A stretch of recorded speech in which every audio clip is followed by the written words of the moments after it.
आपण पाहत आहात सत्याची बाजू मांडणारं हक्काचं न्यूज चॅनल M24 तास।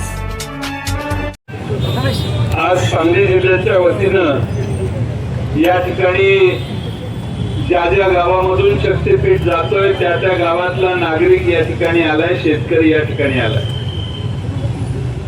महाराष्ट्रात लोकांना प्रश्न पडलेला आहे की लोक नको म्हणतात तरी रस्ते हे का करतात।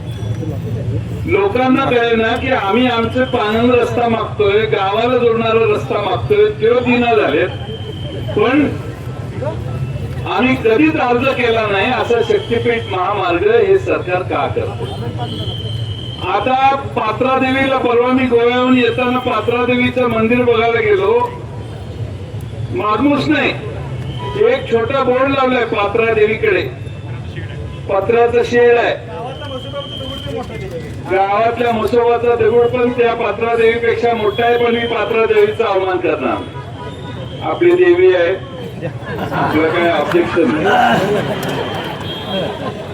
पण पात्रादेवीला जाण्यासाठी रस्ते आहेत, मार्ग वेगळे आहेत, त्यामुळं माझी सरकारला पुन्हा एकदा शेवटची विनंती आहे की सरकारने हा शक्तीपीठाचा महामार्ग काढण्याचा उद्योग बंद करावा।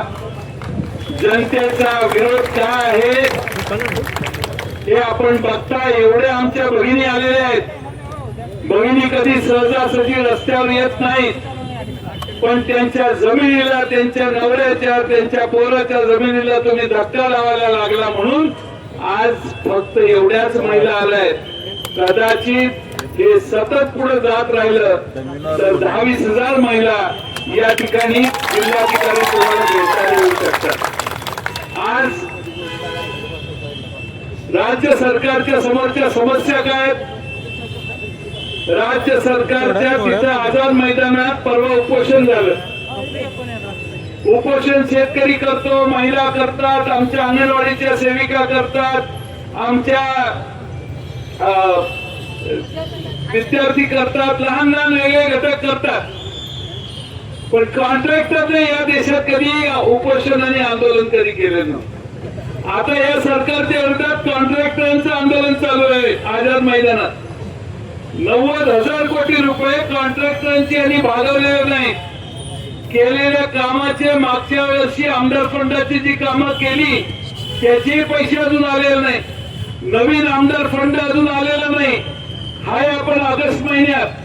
त्यामुळे सरकारच्या तिजोरीत पैसे नाहीत, बाहेरून परस्पर कर्ज काढायचा आणि हे रस्त्याचे टेंडर द्यायचा उद्योग सरकारने ताबडतोब थांबवला पाहिजे।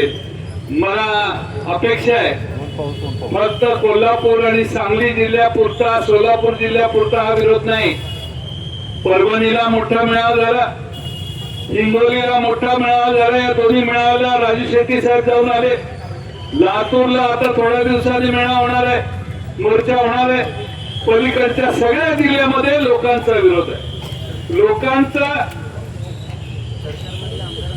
लोकांचा विरोध असताना आम्ही सरकारच्या बाजूने असणाऱ्या आमदारांना म्हटलं जरा बोला, एक आमदार बोलत ना घाबरते, सत्तेत असणारा एक पण आमदार बोले ना, एक पण खासदार बोले ना, एक तर त्यांनी पाठिंबा जाहीर करावा, नाहीतर या शक्तीपीठाला विरोध करावा, दूध का दूध, पाणी का पाणी,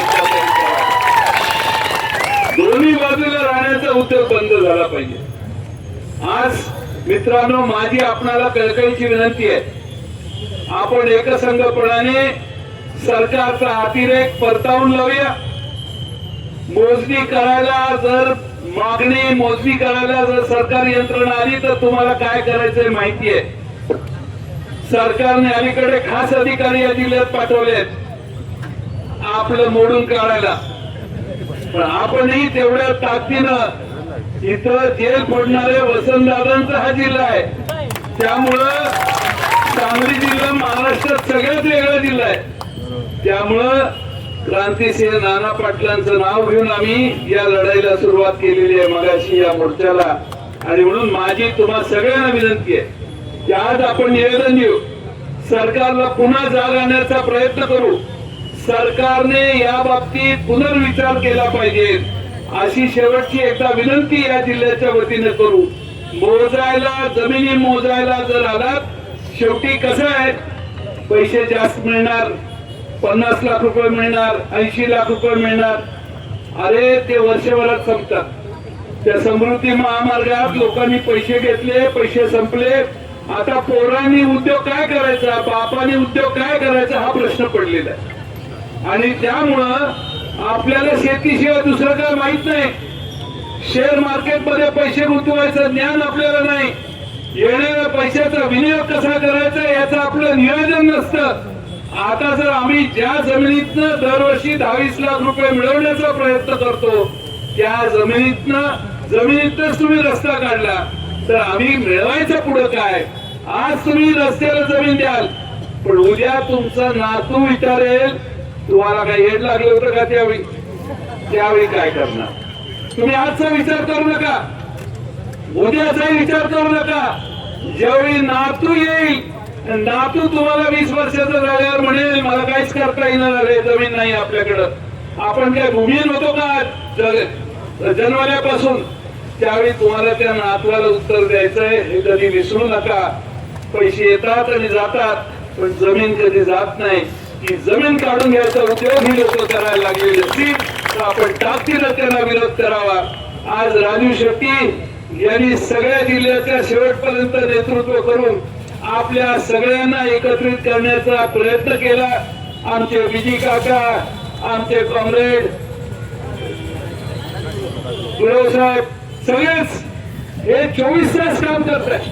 ते कुठल्या पक्षाशी संबंधित नाही. आज शिवाय जयसिंगराव शेंडगे बापू पण आले. सगळे अतिशय मनाने, तनमनाने आणि धनाने सगळे प्रयत्न करतायत या रस्त्याचं आक्रमण पाठीमागे घालवण्यासाठी. आणि म्हणून आज सांगली जिल्ह्यातल्या ज्या ज्या गावातनं रस्ता जातो तिथल्या सगळ्या नागरिकांनी इथं आल्याबद्दल त्यांचे मी आभार मानतो. तुम्ही घेतलेल्या या कष्टात ऊन वारा पाऊस सगळ्यांना तोंड देण्याची ताकद ठेवून तुम्ही आज इथं आला. आज सरकारला जाग आणण्यासाठी जे तुम्ही खस्ता खाल्ल्या त्याचं फळ नक्की आपल्याला मिळेल असा विश्वास बाळगतो. तुम्ही सगळ्यांनी जिद्द सोडू नका. गावाच्या गाव एक करा. गावात कुणी मोजणीसाठी आत येणार का नाही याचा निर्णय गावाने करा. गावात सगळ्यांना भविष्य काय आहे. अहो आज तुम्ही जी जमीन ज्या दराने देणार आहे त्याच्यापेक्षा 22 वर्षानं त्या जमिनीची तिप्पट किंमत होणार आहे. आणि जी जमीन तुमच्या हातात लाख मोलाची आहे ती जमीन एकदा गेली तर विकायला पण काही शिल्लक राहणार नाही. आणि म्हणून हा शेवटचा निर्वाणीचा इशारा सरकारला देऊया. सगळे रस्ते सुधारा. सोलापूर वरून हा रस्ता येतो तो पाहिजे 7-8 पदरी करा, आमचं काय म्हणणं नाही, त्याच्यावरून या. पण या नागपूर पासून रत्नागिरी पर्यंत गोव्यापर्यंत रस्त्याच्या व्यवस्था असताना वेगळी व्यवस्था निर्माण करू नका एवढीच. आणि मगाशी आमच्या खासदार साहेबांनी सांगितलं पंढरपूर पासून रस्ता लांब नेला, तुळजा भवानी पासून रस्ता लांब नेला, मग हे शक्तीपीठ कसं काय. हे शक्तीपीठ नाहीच आहे, हे यांचं पीठ आहे. यांचं पीठात यांना स्वतःची व्यवस्था करायची आहे.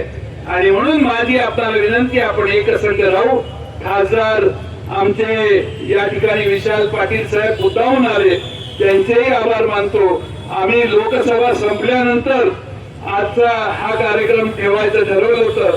विश्वजित कदम साहेब पण येणार होते, पण त्यांच्या घरी दुःखद घटना झाली म्हणून त्यांना आता विनंती केलेली आहे की तुम्ही फोनवरून संदेश द्या. त्यामुळे त्यांचा फोनवरूनचा संदेश आपण सगळ्यांनी ऐका. मग राजू शेट्टी साहेब बोलतील आणि हे सभेचा मोर्चाचा कार्यक्रम संपून आम्ही काही प्रमुख लोक जिल्हाधिकाऱ्यांच्याकडे आज जाऊ आणि त्यांना निवेदन देऊ.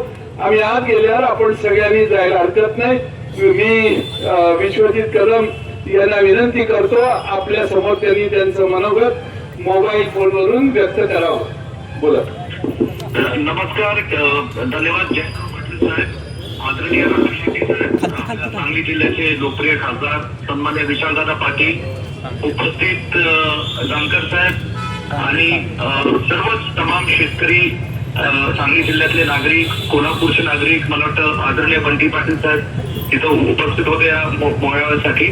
मी प्रथमतः व्यक्तिशः माझ्याकडून आपल्या सर्वांची दिलगिरी व्यक्त करतो की आजच्या या मोर्चाला भव्य दिव्य शेतकऱ्यांच्या लोकांच्या मोर्चासाठी, शक्तीपीठच्या विरोधातल्या मोर्चासाठी मी येऊ शकलो नाही.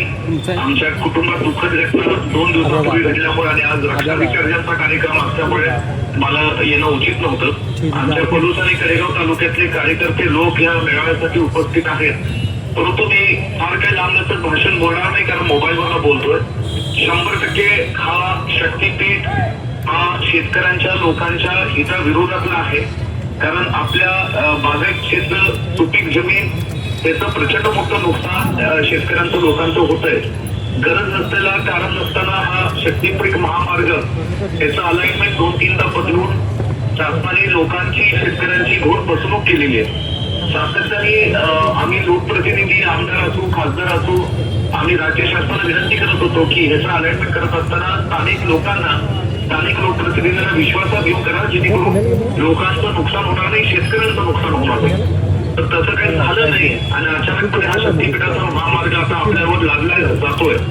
निश्चित स्वरूपात या बाबतीत आम्ही सभागृहात, विधानसभेत, लोकसभेत आपले खासदार विशालजी पाटील, जयंत पाटील साहेब सभागृहात असतील, आम्ही सगळ्यांनी या बाबतीतला आमचा आवाज अत्यंत खंबीरपणे लोकांच्या बाजूने उभारण्याचं काम केलेलं आहे. परंतु आता ही लढाई रस्त्यावर उतरून आपल्याला लढावे लागेल असं चित्र दुर्दैवाने आपल्याला पाहायला मिळतं. एक सुटेने, एक दिलाने, ताकदीने आपण या गोष्टीसाठी, शेतकऱ्यांच्या न्यायासाठी लढू आहे. शेतकऱ्यांच्या पोटावर पाय ठेवून कुठली विकास कामं करणं हे कुठल्याही राज्य सरकारला आणि पक्षाला हे शोभणार नाही. आणि म्हणून या मोर्चासाठी उन्हाळ्याचा, पावसाचा आपण सगळे लोक लांबून या मोर्चासाठी आलात. मी सगळ्या लोकांचं, कार्यकर्त्यांच्या, शेतकऱ्यांच्या मनापासून आभार मानेन आणि आम्ही या लढाईत तुमच्या सोबत खांद्याला सर्वच तऱ्हेने आम्ही तुमच्या सोबत उभं आहोत. आदरणीय राजू शेट्टी साहेबांचे मनापासून मी आभार मानेन की त्यांनी हा याचा चांगला पुढाकार घेतलेला आहे आणि आम्ही सगळेजण आपल्या शेतकऱ्यांच्या सोबत उभे आहोत. एवढंच मनोगत व्यक्त करतो. धन्यवाद. जय हिंद, जय महाराष्ट्र. आता माननीय राजू शेट्टी साहेबांना आपल्याला